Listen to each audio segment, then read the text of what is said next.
పార్టీని Telugu Desam party legislative party parliamentary party రాజ్యసభకు సంబంధించినంత వరకు మెర్జీ చేయమని విలీనం చేయమని చెప్పి రాజ్యసభ చైర్మన్ గారికి లెటర్ ఇచ్చేటటువంటి పరిస్థితి రావడం దురదృష్టకరమైనటువంటి అంశం. ఎన్నికలు జరిగి ఇంకా పూర్తి కాలం నెల రోజులు కూడా కాలేదు. ఈ నెల రోజుల ముందు మేము తీసుకున్నటువంటి నిర్ణయాలు పార్టీ నిర్ణయాలు సమిష్టిగా తీసుకున్నటువంటి నిర్ణయాలు. నెల రోజుల తరువాత పార్టీ ఎన్నికలైన తర్వాత మేము సమీక్షా సమావేశాలు నిర్వహించుకున్నాం. ఆ సమావేశంలో కూడా ఇవాళ ఉన్నటువంటి సభ్యులు ఎవరైతే లెటర్లు ఇచ్చారో వాళ్ళు కూడా పార్టిసిపేట్ చేశారు. ఆ సమీక్షా సమావేశంలో కూడా ఎటువంటి భిన్నాభిప్రాయం లేకుండా పార్టీ ఎన్నికలకు సంబంధించి రివ్యూ చేసుకున్నాం. అప్పుడు కూడా ఇలాంటి ఆలోచన రాలేదు. ఈ రోజున మా సహచర సభ్యులు రాజ్యసభ చైర్మన్ గారికి బీజేపీ వారికి ఇచ్చినటువంటి లెటర్లో చూస్తే మోడీ గారి యాక్టివిటీస్తో ప్రభావితమై మూడ్ ఆఫ్ ది నేషన్ ప్రకారం పోవలసి వచ్చినటువంటిది అనేటువంటి అంశాన్ని ప్రస్తావించడం జరిగింది. ఇక్కడ ఒక విషయాన్ని మనం క్లారిఫై చేసుకోవాల్సిన అవసరం ఉన్నది. మూడ్ ఆఫ్ ది నేషన్ అంటే గెలిచిన పార్టీ ఏ పార్టీ అయితే ఆ పార్టీలో చేరటం మూడ్ ఆఫ్ ది నేషనా అనేది మనం ప్రశ్నించుకుంటే రాజకీయ ప్రజాస్వామ్యంలో గెలిచిన పార్టీనే ఎప్పుడూ కూడా ముందుంటుంది, ఓడిపోయిన పార్టీలు అంతరించిపోవాలనేటటువంటి అభిప్రాయం వస్తుంది. దానికి అది కరెక్ట్ కాదని మా అభిప్రాయం. పార్టీలు ఓడటం గెలవటం సహజం. పార్టీ పెట్టి 37 సంవత్సరాల్లో ఇప్పుడు జరిగినటువంటి ఎన్నికల్లో మేము 4 సార్లు ఓడిపోయాం, 3 సార్లు ఓడిపోయాం, 5 సార్లు పార్టీలో అధికారంలోకి వచ్చాం. దాని అర్థం మేము ఓడిపోయినప్పుడు మూడ్ ఆఫ్ ది నేషన్ అనే పేరుతో పార్టీలు మూసేయలేదు, గెలిచినప్పుడు సంబరపడిపోయి మిగతా పార్టీలు ఉండవు అని చెప్పను లేదు. ప్రజాస్వామ్యంలో పార్టీలు వాడటం గెలుపులు సహజం. దానికి అనుగుణంగా వ్యవహరించి ఉండవలసినటువంటి పరిస్థితి నుంచి మా సహచర సభ్యులు వెళ్ళిన దానికి అది కారణం కాదేమో అని అనిపిస్తున్నది. ఇకపోతే రెండో అంశం, వీళ్ళు ఇచ్చినప్పుడు లేఖలో Telugu Desam parliamentary party letter head మీద వాళ్ళు లెటర్ ఇచ్చారు. వారికి పార్లమెంటరీ పార్టీని రిప్రజెంట్ చేసేటటువంటి అధికారం లేదు. పార్లమెంటరీ పార్టీ మీటింగ్ జరగలేదు. మేము 5గురుము మాకు తెలిసి ఎటువంటి మీటింగు మమ్మల్ని పిలవలేదు, పాటలేదు. మా పార్లమెంటరీ పార్టీ లీడరు జయదేవ్ ఎటువంటి మీటింగ్ కాల్ఫర్ చేయలేదు.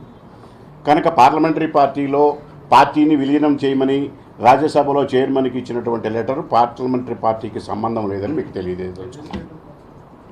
అదేవిధంగా పార్లమెంటరీ పార్టీలో 4 సభ్యులు తీసుకున్నటువంటి నిర్ణయానికి అనుగుణంగా పార్టీని మెర్జీ చేయడానికి కూడా చట్ట ప్రకారం పర్మిట్ చేయదని కూడా మీకు తెలియజేస్తున్నాం.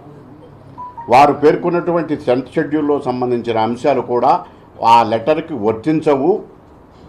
అది మిస్లీడ్ చేయడానికి వీలు పడుతుంది తప్ప చట్ట ప్రకారము అది కూడా విలీనం చేయడానికి కుదరదు. అది డిఫెక్షను ఫిరాయింపు కిందకు వస్తుంది తప్ప పార్టీలో మెర్జీ విలీనం మాత్రం కాదని స్పష్టం చేయదలుచుకున్నాం.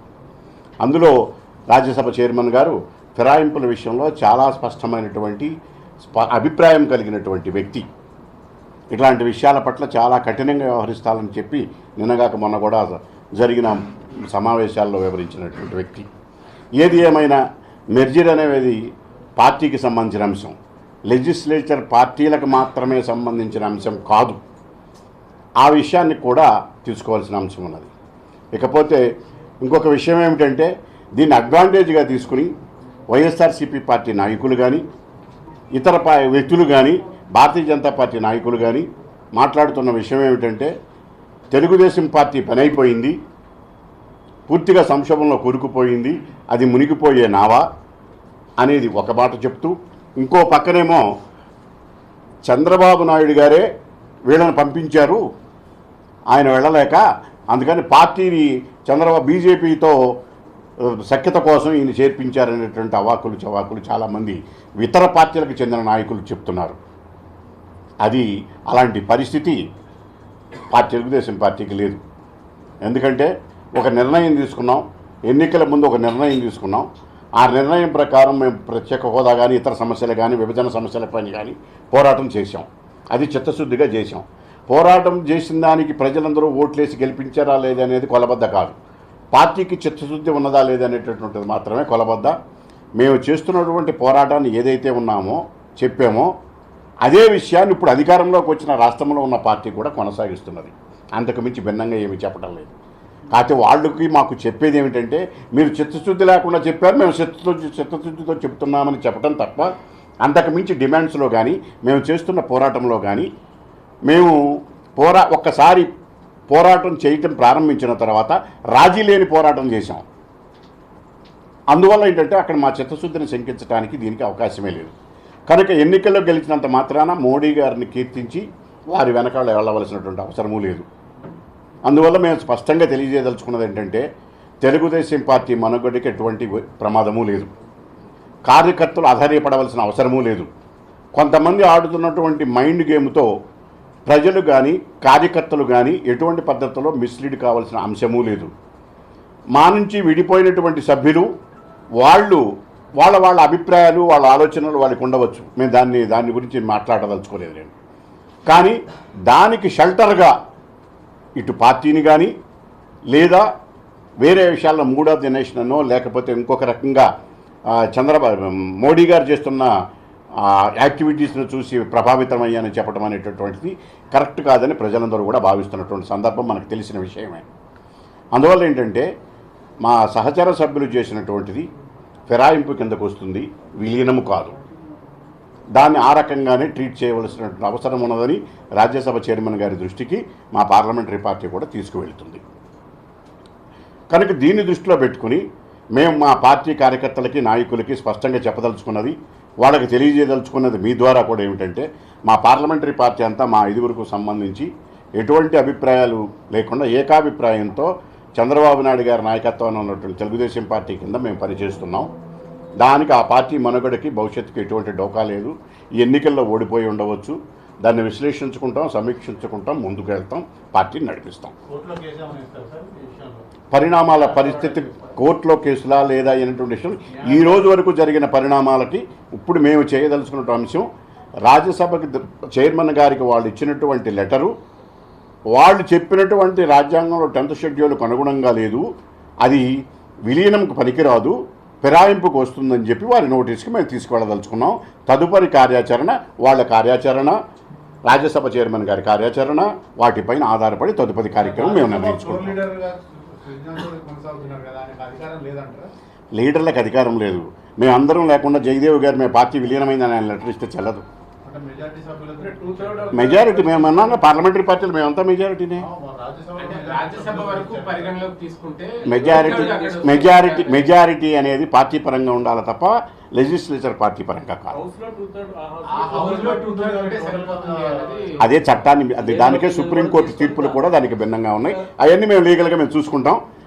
రాజ్యసభలో 4 సభ్యులు వెళ్ళేంత మాత్రాన అది మెజారిటీ అవుతుంది, అది విలీనం కిందకు వస్తుంది అనేటటువంటి ఆలోచన లీగల్గా కరెక్ట్ కాదు.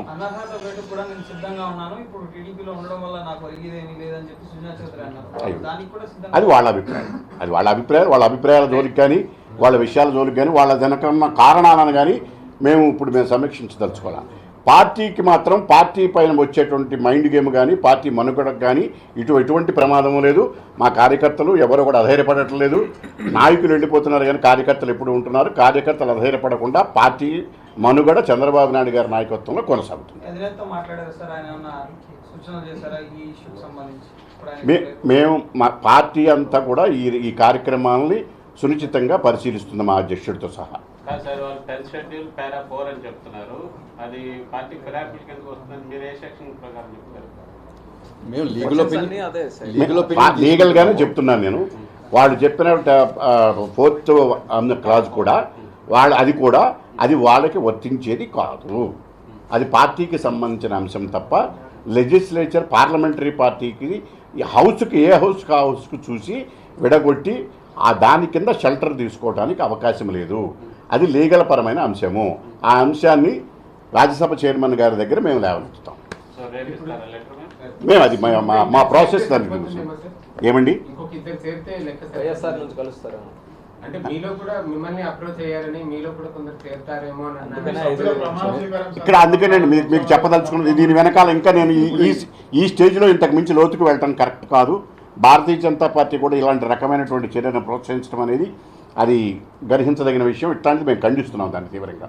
భారతీయ జనతా పార్టీ కూడా ఈ రకమైనటువంటి చర్యలకి ప్రోత్సహించడం, ఇలాంటి ఫిరాయింపులను ఎంకరేజ్ చేయడం ఇది కూడా కరెక్ట్ కాదనేది మాట. గతంలో ఆంధ్రప్రదేశ్ అసెంబ్లీలో టీడీపీ చేసింది ఏంటి సార్? ఇది దీనికి భిన్నంగా మనం చర్చిస్తున్నటువంటి అంశం పార్లమెంటరీ పార్టీ ఇప్పుడు ఎన్నికల తర్వాత తెలుగుదేశం పైన ఆడుతున్న మైండ్ గేమ్కి సంబంధించిన అంశం. మీరు చేశారు కనుక అది రైటు, మీరు ఇది చేశారు కనుక అది కరెక్ట్ అనేటువంటి అంశాల జోలికి మేము పోదలుచుకోలేదు. ఇప్పుడు ఈ రోజున రాజ్యసభలో జరిగినటువంటి విషయాన్ని చాలా స్పష్టంగా క్లారిఫై చేసి, మనం అట్లా తెలంగాణలో జరిగింది, అక్కడ రాజశేఖర రెడ్డి గారి టైంలో జరిగింది, ఇది అవన్నీ చర్చించుకుంటే అది సమీక్షకి ఇది సందర్భం కాదు. దాన్ని వేరే పెట్టుకున్నా మాట. ఈ పరిణామాలు ఏమంటారు? రాజకీయంగా జరుగుతున్నాయి పరిణామాలు. టీడీపీని నిర్వీర్యం చేసిన రాజకీయాల్లో అంటే విలువలు తగ్గుతున్నాయనేది ఏమైనా ఆందోళన ఉందా మీకు? రాజకీయాల్లో విలువలు అవన్నీ పక్కన పెడితే, రాజకీయం ఏ పార్టీ నేపథ్యంలో నాయకత్వాన్ని పెంపొందించుకుని నాయకులు పైకొచ్చి ఆ పార్టీ నాయకత్వాన్ని విస్మరించి చేస్తున్నటువంటి ఆరోపణలను మేము తీవ్రంగా ఖండిస్తున్నాం. రెండోది, ఆ పార్టీని అడ్డం పెట్టుకుని పొందినటువంటి దీని గురించి వేరే రకమైనటువంటి కారణాలతో, అంటే ఈ నెల రోజుల్లో ప్రభావితమైన అంశాలు ఏమీ లేవు. మనం గమనించవలసిన విషయం ఏంటంటే, నెల రోజుల క్రితం వరకు లేని అంశాలు ఇప్పుడు ప్రభావితం అయ్యే అంశాలు ఏమీ లేవు అనేది నా అభిప్రాయం. రామ్మోహన్